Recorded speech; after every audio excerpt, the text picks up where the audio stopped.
मैं डॉक्टर शिशिर उपाध्याय। मध्य का मंच में आज हम बात करेंगे तबादला, सरकार और सियासत की। दरअसल मध्य प्रदेश आने वाले दिनों में सरकारी अधिकारियों और कर्मचारियों के तबादलों पर से वैन हटाने की बात आ रही है। अगले कैबिनेट बैठक में नई तबादला नीति का प्रस्ताव आएगा। इसमें 1 से 31 मई के बीच तबादले होंगे। वहीं अब इसको लेकर सियासत भी शुरू हो गई है। कांग्रेस इस पर निशाना साधते हुए तबादला नीति को ट्रांसफर उद्योग नीति बताती है। कांग्रेस ने प्रदेश सरकार की ट्रांसफर पॉलिसी पर तंज कसते हुए कहा है कि भारतीय जनता पार्टी के लिए ट्रांसफर एक उद्योग है, तबादला नीति नहीं, बल्कि ट्रांसफर उद्योग खुल जाएगा। अभी कुछ IAS और IPS के तबादले हुए हैं।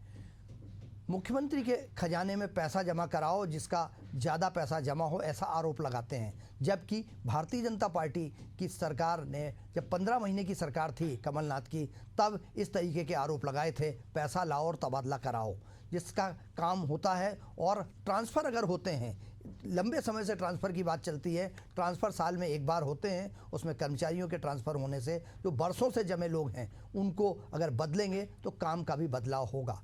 अधिकारी कर्मचारी लंबे समय से जमे हुए हैं, उन्हें हटाया जाएगा या उनको कहीं दूसरी जगह अगर पोस्टिंग की जाएगी तो उनके बदलाव साफ नज़र आएगा। प्रदेश सरकार लगातार अधिकारियों कर्मचारियों के हित में फैसला लेती आ रही है। तबादलों का खुलना अधिकारियों कर्मचारियों के और उनके परिवार के हित में होगा। सरकार अधिकारी कर्मचारियों के हित में ही फैसले लेगी। बहरहाल इस विषय पर आगे बढ़ने से पहले आइए सुनते हैं कि माननीयों का क्या कहना है। प्रदेश में भारतीय जनता पार्टी सरकार लगातार अधिकारी कर्मचारियों के हित में निर्णय ले रही है और जल्द ही तबादला पॉलिसी कैबिनेट में आने वाली है। साथ ही 1 मई से प्रदेश में तबादलों पर प्रतिबंध खुलने वाला है। ये निश्चित ही अधिकारी कर्मचारियों उनके परिवारों के हित में होगा। लंबे समय से जो लोग तबादलों का इंतजार कर रहे हैं उन्हें राहत मिलेगी। साथ ही प्रशासनिक आवश्यकता के अनुसार भी तबादले किए जाएंगे। अधिकारी कर्मचारियों के हित में जो भी आवश्यक निर्णय होंगे वो लगातार लिए जाएंगे।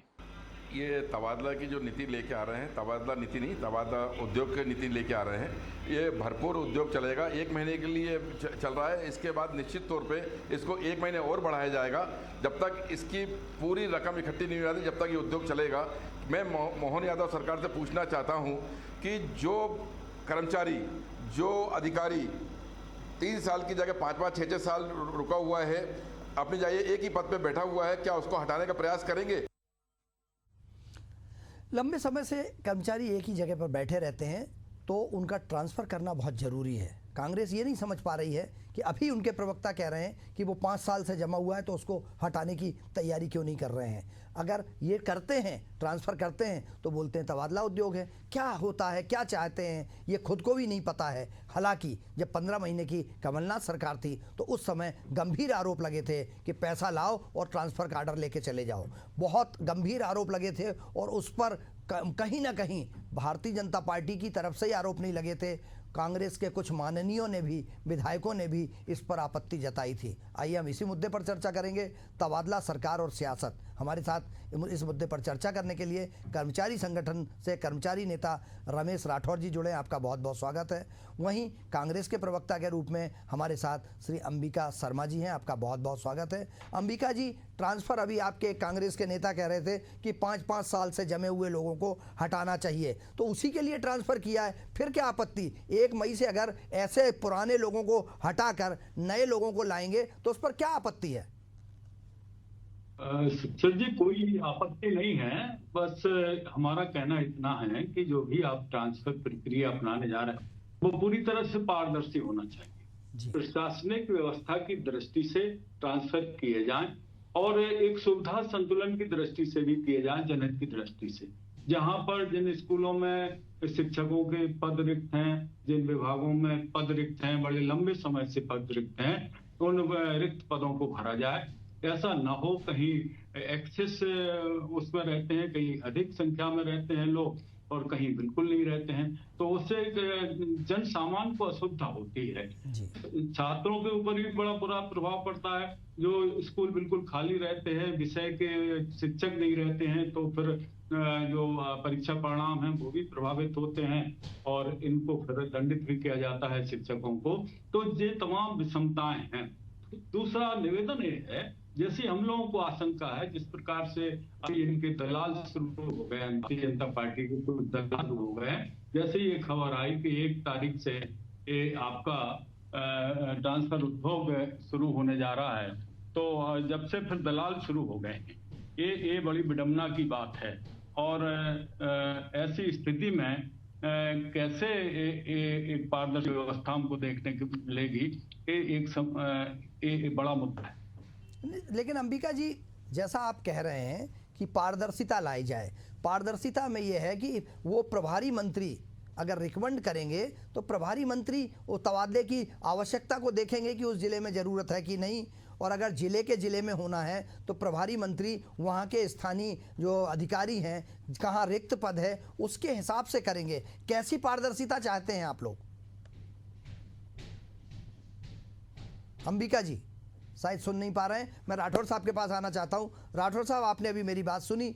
तबादला नीति के तहत 1 मई से 31 मई तक संभावना ये है कि तबादले शुरुआत हो जाएगी। लंबे समय से जमे हुए लोग हैं, उनको हटाना और जहां खाली पद हैं वहां पर फुल करना, वहां पर लोगों का काम हो सके, इसके लिए सरकार प्रयत्नशील है। क्या कहना है आपका? देखिए, मैं आपको सबसे पहले एक चीज़ बताना चाहूँगा, ये जो 1 मई से स्थानांतरण नीति लागू होने वाली है, जिसको माननीय हमारे मुख्यमंत्री जी ने कहा है कि अगली कैबिनेट में लाएंगे, ये वो चीज़ होती है जो स्वैच्छिक ट्रांसफ़र होते हैं, जिसमें स्वेच्छा से जो कर्मचारी अपने एक स्थान से दूसरे स्थान जाना चाहता है। जैसे कि आपने देखा होगा अभी 3-4 साल में बहुत भर्तियाँ हुई हैं, पहले भी भर्ती हो गई, तो बहुत सारी महिलाएं ऐसी हैं जिनकी शादी हो चुकी है।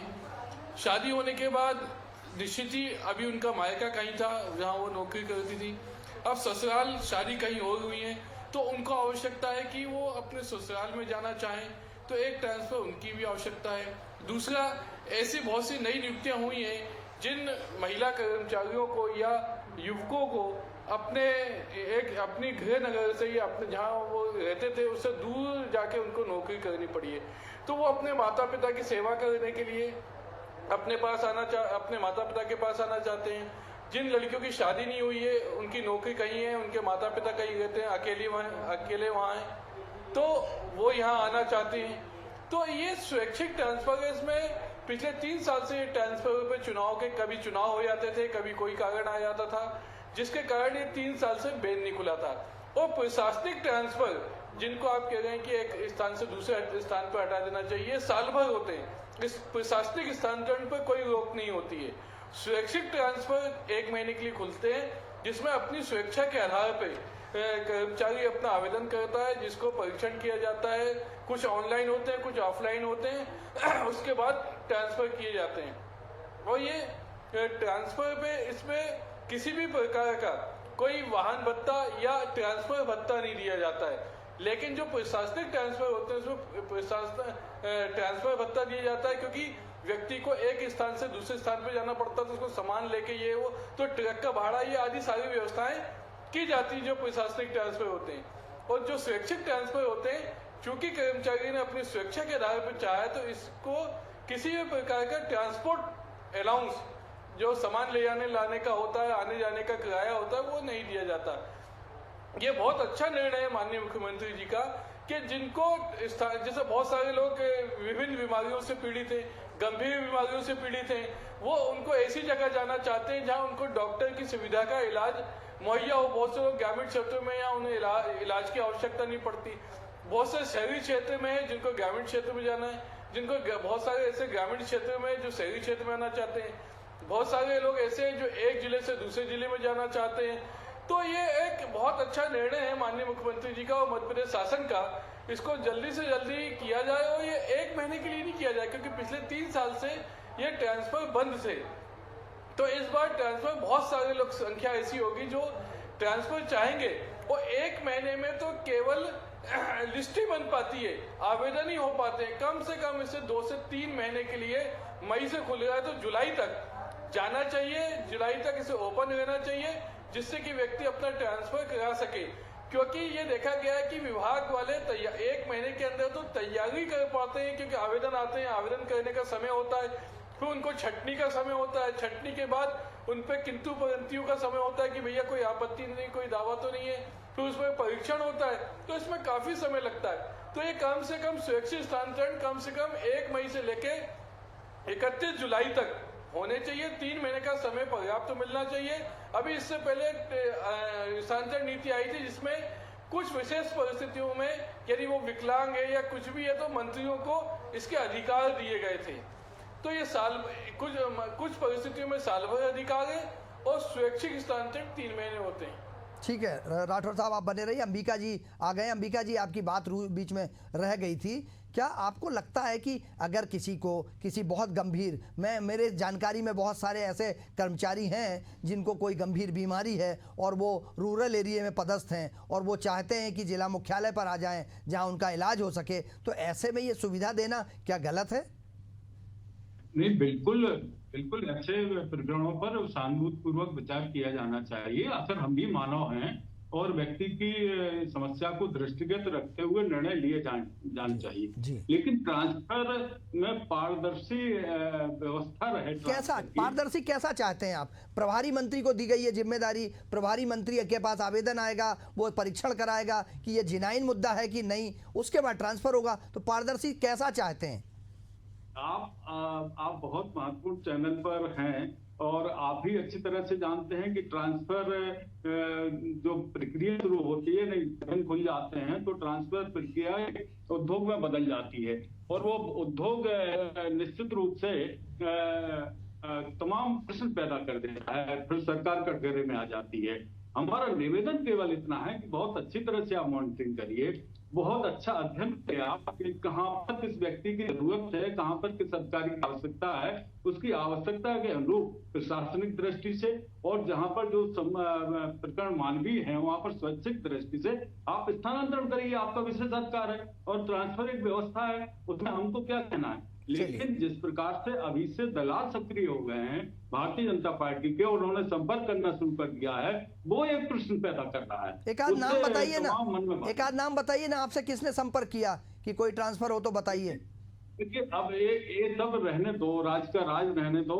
आप क्यों कहलवाना चाहते हो? ये सब क्या चल रहा है? पूरा प्रदेश भ्रष्टाचार में अव्वल है। जिस समय पटवारी से लेकर प्रमुख सचिव तक की जो पोस्टिंग होती नहीं, ये ले दे के ही होती है। वंदना जी, जो जैसा आरोप लगा रहे हैं अंबिका जी, आपका क्या कहना है? एक्चुअल में ये जो ट्रांसफ़र हैं ये सुविधा बहाल कराने के लिए, आम जन की सुविधा के लिए, जहां रिक्त पद हैं, दूसरे कोई गंभीर बीमारी है, किसी की शादी हो गई है बिटिया की और वो काफ़ी दूर उसकी ससुराल है और वो उधर मायके में पदस्थ है, इन सुविधाओं के लिए 1 मई से 31 मई तक ये ट्रांसफ़र की संभावना है कि कैबिनेट में ऐसा फैसला होगा? नमस्कार सभी सम्मानित सज्जनों को। देखिए, सबसे पहले तो जिस प्रकार से अंबिका जी कांग्रेस पार्टी का समर्थन करते हुए भारतीय जनता पार्टी के विरोध में बोल रहे हैं और ये कह रहे हैं कि दलाल सक्रिय हो गए हैं ट्रांसफर पोस्टिंग को लेकर और विभिन्न प्रकार की बातें कर रहे हैं, तो ये निराधार बातें हैं और बिना तर्क की बातें कांग्रेस पार्टी को नहीं करना चाहिए। ये बातें जब बोलते हैं तो इसके साथ कुछ तर्क भी प्रस्तुत कर देंगे तो बड़ा अच्छा होगा।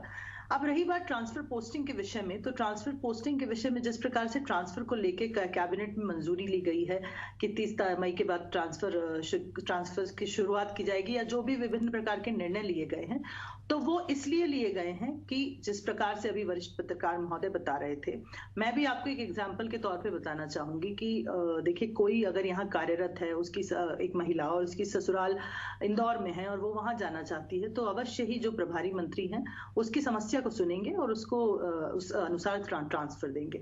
अब रही बात प्रभारी मंत्रियों की, तो देखिए, प्रभारी मंत्रियों को इसीलिए नियुक्त किया जाता है क्योंकि अगर किसी को जनता में अगर कोई समस्या आ रही है, किसी सरकारी कर्मचारी को कोई समस्या आ रही है स्थानांतरण को लेके, ट्रांसफर को लेके, तो वो किसके पास जाएगा, किसका दरवाजा खटखटाएगा? प्रभारी मंत्री इसीलिए नियुक्त किए जाते हैं ताकि वो जनता की समस्याओं को सुन सके, कर्मचारियों की समस्याओं को सुन सके, अगर उनकी कोई समस्या है उसका निराकरण निकाल सके, और इसीलिए विभिन्न जिलों पर, हर जिले पर एक प्रभारी मंत्री नियुक्त किया जाता है और प्रभारी मंत्री इस जिम्मेदारी को बखूबी निभाते भी हैं। आपने देखा मध्य प्रदेश में हर जिले में प्रभारी मंत्री नियुक्त किए जा चुके हैं। 1 साल हमारी सरकार को हो गया है और अब चूंकि ट्रांसफर की नीति बन चुकी है तो प्रभारी मंत्रियों को स्वतंत्र प्रभार दिया जाएगा कि वो जरूरत अनुसार जिसको जरूरत है उस हिसाब से उनका ट्रांसफर कर सकें। और सबसे ज्यादा इसमें तवज्जो मुझे लगता है महिलाओं को दी जाएगी, क्योंकि महिलाओं की जैसे पत्रकार महोदय ने बताया कि कई बार विवाह एक कारण होता है, कई बार किसी का अभी जैसे किसी का अगर डिलीवरी हुई है और उसको अगर वो अपने फैमिली से दूर रह रही है, कहीं और जॉब कर रही है, तो ये सब चीजें हैं जिसको ध्यान में रखते हुए एक संवेदनशील सरकार के रूप में हम ट्रांसफर करेंगे और जिसको जरूरत होगी उसका स्थानांतरण होगा, जिसको जरूरत नहीं होगी और अगर उस स्थान पर किसी नए व्यक्ति की जरूरत होगी, ज्यादा कैपेबल व्यक्ति की जरूरत होगी, तो उस जगह पर ट्रांसफर किया जाए, उस जगह से उस दूसरे कर्मचारी का ट्रांसफर करके जो भी व्यक्ति उस जगह के लिए कैपेबल होगा उसको बिठाया जाएगा। ये है हमारी सरकार की नीति। दूसरी चीज, हम इसके तक कांग्रेस पार्टी की बात कर लेते हैं। अब कांग्रेस पार्टी के जमाने में तो आपको याद होगा वल्लभ भवन किस प्रकार से दलाली का अड्डा बना हुआ था, बिना किसी नीति के, बिना किसी नियम के ट्रांसफर पोस्टिंग होते थे। ये लोग एक दिन में एक ही अधिकारी के 3-3 बार ट्रांसफर कर देते थे। अब आप समझिए कि सबसे ज्यादा तो हंसी की बात यह है कि जो खोजी कुत्ते हैं उनके भी 2-2 बार ट्रांसफर उस 18 महीने की सरकार में हो गए। आईएएस आईपीएस अधिकारियों के 450 आईएएस आईपीएस अधिकारियों के 18 महीने में ट्रांसफर होना कोई मजाक नहीं होता है। आईएएस आईपीएस अधिकारियों के जिस तरह से इन लोगों ने ताबड़तोड़ ट्रांसफर करे हैं, वो ये दर्शाता है कि भ्रष्टाचार इनके जमाने में चरम पर था और इंडिया दूसरों को भी उसी चश्मे से देखते हैं। 4,500 कर्मचारियों के इन लोगों ने ट्रांसफर किए थे। सरकारी कर्मचारियों के इतने तबादले इतने कम समय में सिर्फ कांग्रेस पार्टी की सरकार में ही संभव है। तो इन लोगों ने जिस प्रकार से वल्लभ भवन को दलाली का अड्डा बना रखा था और जिस प्रकार से बिना नीति के, ना कोई प्रभारी मंत्री, ना कोई नीति, बस जिसने भी बोला पैसे दिए और इन्होंने ट्रांसफर कर दिया। ना ये देखा, ना आओ देखा, ना ताओ देखा, ना ये देखा कि क्या जरूरत है, क्या कैपेबिलिटी है, कौन किस जगह के लिए सूटेबल है, ये सब कुछ भी नहीं देखा।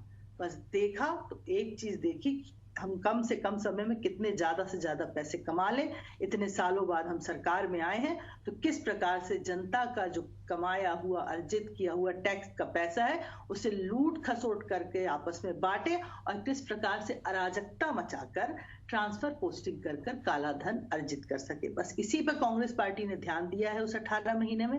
ना इन्होंने डेवलपमेंट के कोई काम किए, ना इन्होंने इंफ्रास्ट्रक्चर के लिए कोई काम किया, इन्होंने अन्नदाता के लिए कुछ भी नहीं किया, महिलाओं के लिए कुछ भी नहीं किया, युवाओं के लिए नहीं किया। लेकिन इन्होंने योजनाएं बंद करने का कार्य अवश्य किया है। तीर्थ दर्शन योजना बंद कर दी और भी विभिन्न प्रकार की योजनाएं बंद करने का इन्होंने पूरा प्लान बना लिया था। लेकिन उसके बाद फिर से भारतीय जनता पार्टी की सरकार आई और इनका काला काल खत्म हुआ और भारतीय जनता पार्टी की सरकार आने के बाद फिर से जितनी भी जनहितैषी योजनाएं हैं उनका लाभ जनता को मिलने लगा। नहीं तो इनके जमाने में बिचौलिए बीच में पैसा खा जाते थे और जनता तक लाभ नहीं पहुंचता था। और यही कारण है कि कांग्रेस पार्टी को बार बार जनता नकारती है, क्योंकि कांग्रेस पार्टी जब जब सरकार में आती है भ्रष्टाचार की सारी चरम सीमाएं पार कर देती है। चाहे यहाँ प्रदेश की बात कर लें, कमलनाथ जी का वो काला काल हो, चाहे हम देश की बात कर लें, देश में भी जितने बड़े बड़े घोटाले हैं वो कांग्रेस पार्टी के नाम से रजिस्टर्ड हैं। 2G, 3G, 4G, जितने भी बड़े कोलगेट, जितने भी बड़े घोटाले आप देखेंगे वो सब कांग्रेस पार्टी के नाम से रजिस्टर्ड है। आखिर क्यों? उसका कारण है, अभी नेशनल हेराल्ड को आप देखिए, नेशनल हेराल्ड ये घोटालों का कोहिनूर, कहते हैं कि घोटालों की अगर एक माला बनाई जाए तो ये उसमें कोहिनूर हीरे का कार्य करेगा। तो ये इस तरह के बड़े बड़े भ्रष्टाचार में लिप्त लोग भारतीय जनता पार्टी पर प्रश्न उठाते हैं, हमारी नीति पर प्रश्न उठाते हैं। अगर हमें ट्रांसफर पोस्टिंग का काम शुरू करना होता और उसे दलाली के रूप में करना होता तो हमने बहुत पहले शुरू किया। लेकिन हमने नीतिगत तरीके से पहले प्रभारी मंत्री नियुक्त किए, उसके बाद ट्रांसफर मैं आ रहा हूँ अंबिका जी, आपके पास आ रहा हूँ। मैं वंदना जी की बात पूरी हो जाए, मैं आ रहा हूँ। ध्यान रखा जाएगा कि महिलाओं का विशेषकर ध्यान रखा जाए, उनकी जरूरतों का ध्यान रखा जाए। ये हम प्रायोरिटाइज करेंगे और कैटेगराइज करेंगे। जिसकी नीड ज्यादा है वो ट्रांसफर उसको मिलेगा, जिसकी नीड नहीं है उसको ट्रांसफर नहीं मिलेगा। एक छोटा सा छोटी सी वानगी आई है, उसमें पता तक नहीं पता चला पाया कि वो 52 किलो सोना किसका था। ये सब पूरे मगरमच्छ बने हुए हो आप लोग, भ्रष्टाचार के पर्याय बने हुए हो, प्रदेश को बेच रहे हो। ये अच्छा नहीं लगता इस प्रकार के बड़े बड़े आदर्श की बातें करना। 52 किलो सोने पर आप बार बार जो टिप्पणी करते हैं, आप ये बताइए कि क्या उसमें एजेंसीज काम नहीं कर रही, क्या वो न्यायालय में नहीं है, क्या उस कोर्ट केस में कोर्ट क्या दूध के धुले हुए हो, पूरी तरह से नीचे से ऊपर तक सने हुए न्यायालय कार्य कर रहे हैं, और अगर जो भी उसमें लिप्त पाया जाएगा उससे सजा भी दी जाएगी। तो आप ये तो कह नहीं सकते कि उस पर कार्रवाई नहीं की गई है। इस तरह की बातें आप मत किया करिए, आप बार बार उल्टी बातें करके मुद्दे से मत संबंध आप किस मुंह से बात करते हो, ये सब बेकार की बातें हैं। देखिए जी, मुद्दों से मत भटकाइए। नेशनल हेराल्ड जैसे घोटाले करने वाले आपके यहाँ लोग राष्ट्रीय पदों पर विराजमान हैं, तो कृपया करके आप लोग इस तरह की बातें ना करें। आप तो सिर्फ ये बताएं कि आखिर देश के जितने बड़े घोटाले हैं, जितना भ्रष्टाचार आपके नेताओं ने किया है, वो उसका कारण क्या था? जनता का धन लूटना, जनता के टैक्स के पैसे को लूटना। इसीलिए आप लोगों की इतने सालों तक सरकार थी, और आज आपके सारे जितने भी नेता हैं सब बड़े बड़े असामी बनकर बैठे हैं, और सब के पास करोड़ों से करोड़ों रुपए की संपत्ति है देश में विदेश में। ये पैसा आया कहां से? ये पैसा जनता का धन है। ये पैसा आप लोगों ने काला धन, बिचौलिए बनकर जो ट्रांसफर पोस्टिंग कराकर कमाया है, वो धन है। तो आप लोगों की जब नियत गलत है तो हमारी नियत पर मत प्रश्न उठाइए। हमारी नियत अगर गलत होती तो हम आते साथ ट्रांसफर पोस्टिंग का कार्य शुरू कर देते।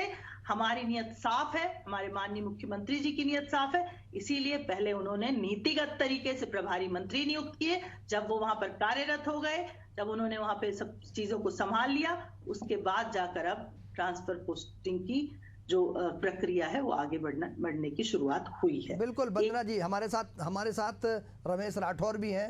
अंबिका जी, आप शायद अभी कट गए, हमारे साथ जुड़े नहीं हैं। मैं जब तक राठौर जी के पास आता हूं। राठौर जी, जो जैसा अभी वंदना जी ने कहा, ट्रांसफ़र एक ज़रूरत है, आवश्यकता है, और जब आवश्यकता महसूस हुई, क्योंकि साल भर ट्रांसफ़र तो नहीं चले, जब आवश्यकता महसूस हुई तब उस पर से वेन हटाकर ज़रूरतमंद जो हैं, जहां रिक्त पद हैं, जहां आवश्यकता है, उन्हीं को ट्रांसफ़र करने की बात। तो ये जिस तरीके के आरोप लगते हैं, ये आरोप की बात कहां से आ जाती है? ये सरकार की अपनी जिम्मेदारी है, सरकार व्यवस्था बहाल करती है, ये उसका अधिकार है। जी देखिए, ये तो अनादि काल से चला आ रहा है कि पक्ष और विपक्ष एक दूसरे पे आरोप लगाते रहते हैं, लेकिन जो मध्य प्रदेश सरकार ने निर्णय लिया है कि निश्चित ही सुखद निर्णय है, क्योंकि जो साल में एक बार ट्रांसफर पे बैन खुलता है वो स्वैच्छिक वाला बैन खुलता है, जिसमें स्वैच्छिक स्थानांतरण जिस कर्मचारी को अपनी आवश्यकता है वो अपने परिवार के पास जाना चाहता है, या एक जगह से दूसरी जगह जाना चाहता है, या जो भी जिस महिला की शादी हो गई है वो अपनी ससुराल जाना चाहती है, ससुराल जहाँ है उसका वहाँ ट्रांसफर लेना चाहती है। तो ऐसे आवश्यकता पूर्ण कार्यों के लिए ये स्थानांतरण पे बैन खुलता है, और स्थानांतरण दो तरीके से किए जाते हैं। एक जिले से दूसरे जिले में जाने के लिए वो राज्य मुख्यालय से स्थानांतरण होते हैं, और उस जिस विभाग का विभागीय मंत्री होता है। रमेश जी, ये प्रक्रिया, रमेश जी आप प्रक्रिया पूरी समझा चुके हैं। हम तो ये जानना चाह रहे थे कि इस तरीके के आरोप प्रत्यारोप क्यों लगते हैं। अंबिका जी जुड़ गए। अंबिका जी, आपके ऊपर बहुत गंभीर नेशनल हेराल्ड के मुद्दे को लेकर वंदना जी ने आरोप लगाए हैं, आपका क्या कहना है? चूंकि दर्शक देख रहे हैं और आपकी 15 महीने की सरकार में ऐसा माना जा रहा कि मंत्रालय जो है दलाली का अड्डा बन गया है। नेशनल हेराल्ड तो कोई मुद्दा ही नहीं है, ये तो मुद्दा बनाया जा रहा है। एक प्रकार से साजिश भारतीय जनता पार्टी की तरफ से की जा रही है। जिस प्रकार से राहुल गांधी की देश में लोकप्रियता बढ़ रही है, गांधी नेहरू परिवार की लोकप्रियता बढ़ रही है, उस लोकप्रियता को लेकर ये लोग बड़े परेशान हैं, ये लोग बड़े हैरान हैं। इस वजह से ये सब पर षड्यंत्र कर रहे हैं ये लोग। कोई ऐसी बात ही नहीं, बगैर किसी बात का पंगड़ बनाया जा रहा है। कोई मतलब नहीं है, बेसलेस सब बातें हैं, कोई तथ्यात्मक बात नहीं है। पहले कह दिया है कि ये नेशनल हेराल्ड उस समय से प्रभावशील है, उस समय से चल रहा है जब हम अंग्रेजों के खिलाफ संघर्ष कर रहे थे, और ये लोग तो अंग्रेजों की मुखबरी कर रहे थे। इसके नेशनल हेराल्ड की बात करते हैं, इनको तो बात ही नहीं करना चाहिए। आज भी नेशनल हेराल्ड अगर है तो किसी प्रॉपर्टी नहीं है, एक समिति है, संस्था है, वो चला रही, प्रॉफिट का कोई मतलब ही नहीं उसमें। और गांधी नेहरू परिवार के ऊपर आप आरोप लगाते हो, जिसे प्रधानमंत्री का पद फुटबॉल बना दिया। प्रधानमंत्री श्रीमती सोनिया गांधी भी बन जाती और राहुल गांधी भी बन जाते, लेकिन उस सत्ता को भी उन्होंने देश की खातिर छोड़ दिया, त्याग दिया। आप कैसे बात करते हो? उनका कभी मुकाबला नहीं कर सकते। आप अगर सूर्य पर की तरफ थूकोगे तो ऊपर गिरेगा। ये आपका मानना है कि गांधी नेहरू गांधी परिवार सूरज है, आपका ये मानना है? अंबिका जी, अंबिका जी की आवाज़ नहीं आ पा रही है, लेकिन उनका कहना है कि सूर्य की तरफ अगर थूकेंगे तो अपने ऊपर ही गिरेगा। लेकिन दुर्भाग्य है कि जितने भ्रष्टाचार के मामले हैं वो कांग्रेस के ऊपर जो लगे हैं, और उसका जवाब देने की जगह अगर हम ये कहें कि सूर्य की तरफ थूकेंगे तो अपने ऊपर ही गिरेगा, ये बड़ा दुर्भाग्यपूर्ण है। हमारे साथ हम चर्चा कर रहे थे तबादला सरकार और सियासत, इस मुद्दे पर हमारे साथ कर्मचारी नेता राठौर जी जुड़े, आपका बहुत बहुत धन्यवाद। हमारे साथ वंदना त्रिपाठी जी भाजपा से जुड़ी, आपका बहुत बहुत धन्यवाद। और कांग्रेस से अंबिका शर्मा जी जुड़े, आपका बहुत बहुत धन्यवाद। चूँकि खबरें लगातार चलती रहती हैं, लेकिन ऐसे मामलों में संवेदनशील सरकार यदि डॉक्टर मोहन यादव की सरकार है और वो ट्रांसफ़र नीति लेके आ रही है, बता रही है कि आप आवेदन करो, अगर आपको कोई समस्या है आप अप्लाई कीजिए और उस पर हम विचार करके, जो आपका आवेदन है उस पर विचार करके यदि नीतिगत होगा तो उसको वहाँ पदस्थापना की जाएगी। उसमें बीमार लोगों को, उसमें जो उम्रदराज लोग हैं या ऐसे लोग जिनकी ज़रूरत है, विवाह हो गया है, कोई जिला मुख्यालय पर जाना चाहता है जहाँ इलाज का प्रॉपर इंतजाम हो सकता है, ऐसे मामलों में संवेदनशीलता के साथ यदि ट्रांसफ़र होगा तो मुझे लगता है ये प्रदेश हित में होगा, जनहित में होगा और जनता के लिए वो बेहतर होगा। बने रहिए एशियन न्यूज़ पर, मुझे दीजिए इजाज़त, नमस्कार।